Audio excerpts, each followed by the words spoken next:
मेरा चैनल को सब्सक्राइब करें तो मोर प्यार से मेरे सोच चैनल। बजरंग मोबाइल दुकान नौरंग चौक लातेहार की प्रस्तुति में एक बार फिर से मिस्टर दीपनारायण राज की आवाज। Recording by studio अलासा।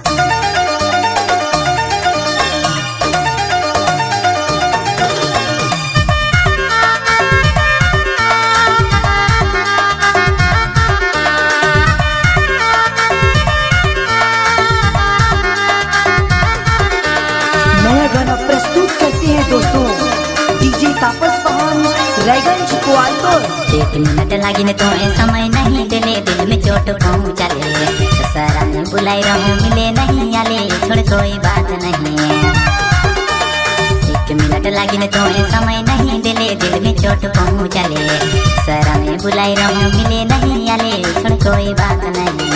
पर कोई ऐसन निकरवे डीजे तापस पहाड़ रायगंज ग्वालियर। बोलबे लगना बे मन के जतरा।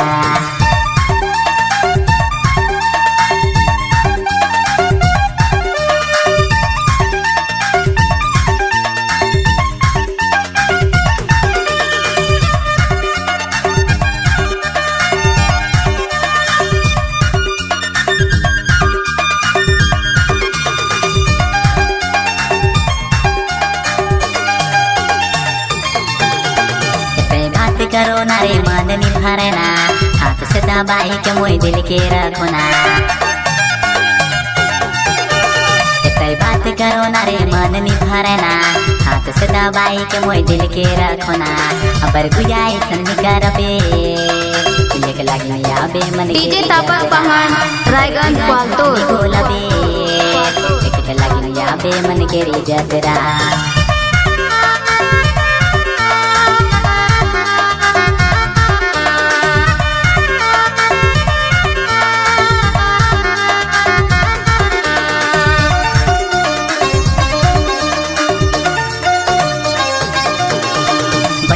अमित साथे संगे चलबाय, बजरंग डाउनलोडिंग सेंटर आई के रहबे। बजरंग अमित साथे संगे चलबाय, बजरंग डाउनलोडिंग सेंटर आई के रहबे। अबर गुया ऐसन निकरबे दिल के लगी आबे मन के जतरा। अबर गुया झूठ नहीं बोलबे देखे के लगी आबे मन के। डीजे तापस पहाड़ रायगंज ग्वालियर।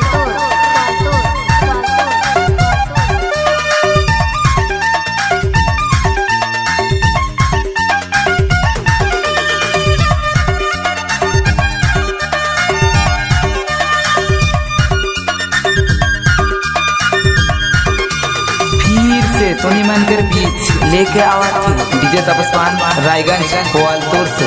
जे कहा बेचले में तोरा लेकिन देबो, करबे फरमाइश गुया पूरा कर देबो।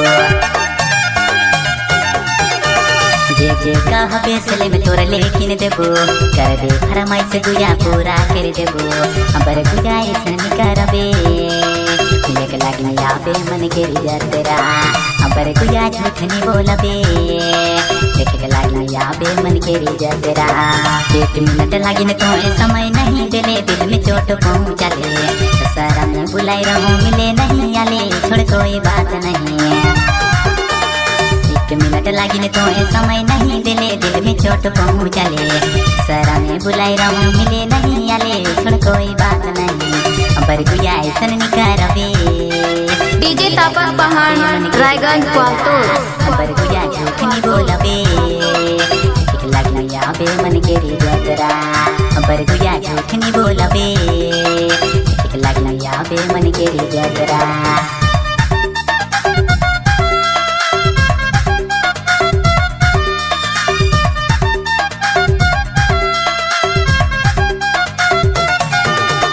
दीपनारायण राज से कांटेक्ट कर सकते हैं 62 033 066।